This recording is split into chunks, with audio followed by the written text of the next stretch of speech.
दोस्तों, आज की मेरी कहानी है बेफिक्र। अरे बहू, जल्दी से तैयार हो जा।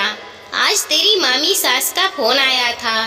कह रही थी कि वंदना का रिजल्ट बहुत अच्छा आया है, तो इसी उपलक्ष्य में छोटा सा आयोजन किया है। घर घर के लोगों को ही बुलाया है। हम सबका खाना आज वही है।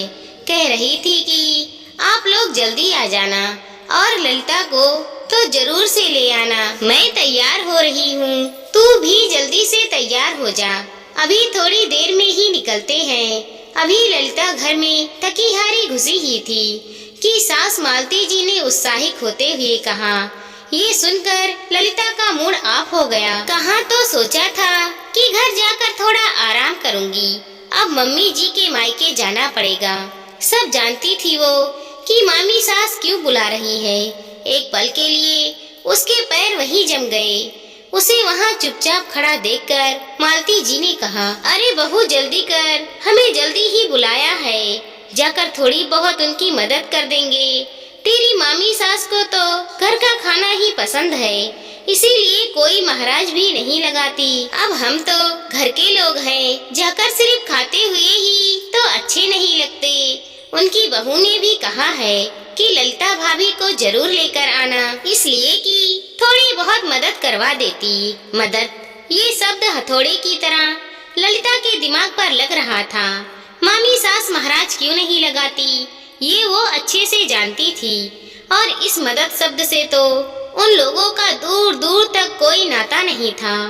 मम्मी जी जाती है उन लोगों की मदद करने के लिए, पर वो लोग तो खुद ही सारा काम ललिता पर डालकर आराम फरमाने बैठ जाते हैं। भला कौन मदद करता है उसकी? सब तो बैठ जाते हैं पंचायत करने के लिए और बहू होने के नाते लगा देते हैं ललिता को काम पर। अब 25-25 लोगों का खाना बनाना कोई मामूली सी बात तो है नहीं। और ऐसा भी नहीं कि कुछ तैयारियां पहले से करके रख दी हो। तैयारी के नाम पर सिर्फ सामान मंगा कर रख दिया जाता है और सब्जियां सुधार कर रख दी जाती है। वो भी सुधार के कहाँ रखी जाती है।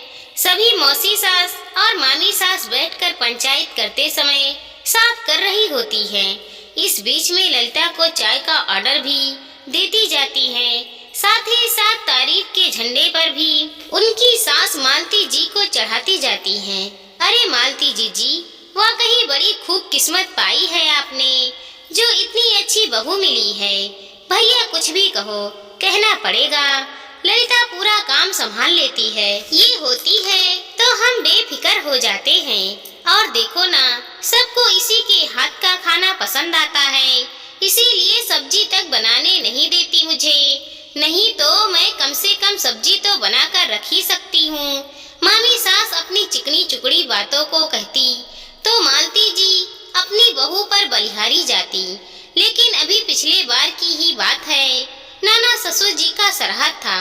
मामी सास ने अपनी नंदों के परिवार को और अपनी बहनों के परिवार को बुलाया था।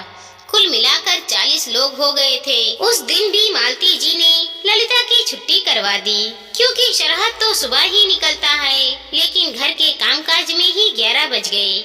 तब तक तो मामी जी के 3-4 बार फोन हो आए, अरे जीजी कब तक आओगी? और मालती जी इस बात पर अपनी भाभी पर बलिहारी जा रही थी कि भाभी को उनसे कितना प्रेम है।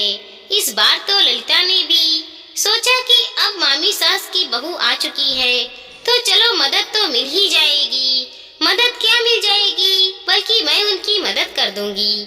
आखिर मेरी देवरानी जो ठहरी। पर जब ललिता वहाँ पर पहुँची तो कोई तैयारी ही नहीं थी। मामी जी ने तो थोड़े से आटे की पूड़ी बनाकर मिठाई और सब्जी बाजार से मंगवाकर भोग लगा दिया था और अब ललिता का इंतजार हो रहा था।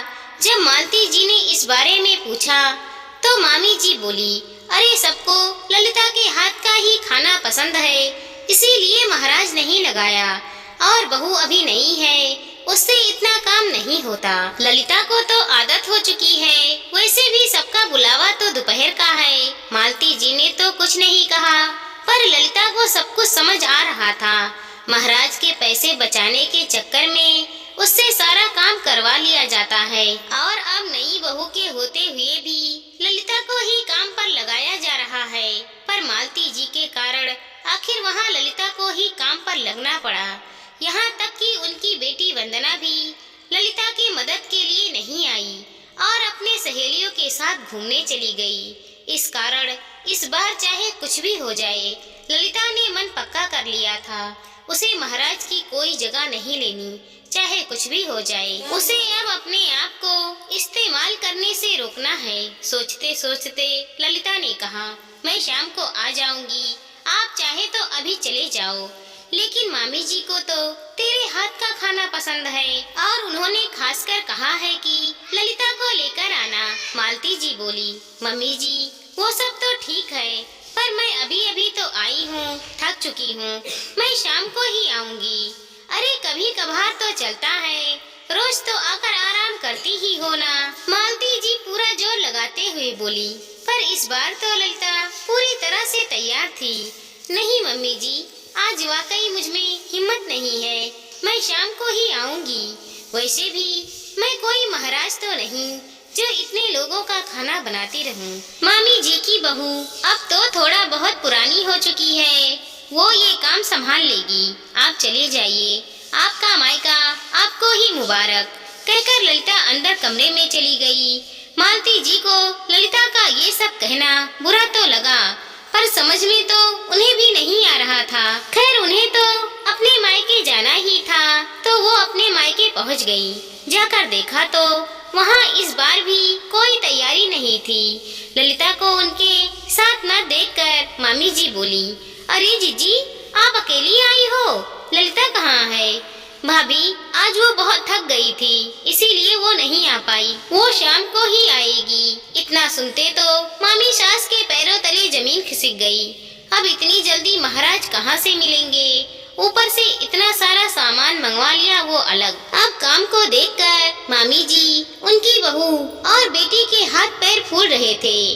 बहू ने तो हाथ खड़े कर दिए कि मुझसे इतना काम नहीं होगा, या तो मिलकर मदद करवाओ या फिर किसी महाराज को बुला लो। मालती जी को भी समझ में आ गया कि उनकी बहू का सिर्फ इस्तेमाल होता है। आखिरकार बहू और बेटी दोनों मिलकर रसोई में लगी। इधर मामी जी और मालती जी सब्जियां सुधारने लगी, लेकिन खाना बनाने तक तो सबकी हालत पस्त हो चुकी थी। शाम को जब मेहमान आने लगे तब तक वो तैयार भी नहीं हुई थी। आज मालती जी को और उनकी भाभी को जो ठेस पहुंचा था, उसके बाद से तो कभी भी वो महाराज को बुलाना नहीं भूली। आज बहू ने न आकर सबका दिमाग ठिकाने लगा दिया था। उन लोगों ने ललिता को बहुत सताया था, लेकिन आज ललिता ने भी अपना रूप दिखा दिया था। ललिता हार नहीं मानी, इसीलिए आज उसकी सास ने उसे समझा था कि मेरी बहू कितना काम करती थी, घर की हर जिम्मेदारी संभालती थी। दोस्तों, हमारी इस छोटी सी कहानी को लाइक करें, शेयर करें और चैनल पर नए हैं तो सब्सक्राइब करें। साथ ही साथ मिलते हैं अगले वीडियो के साथ। तब तक के लिए धन्यवाद दोस्तों।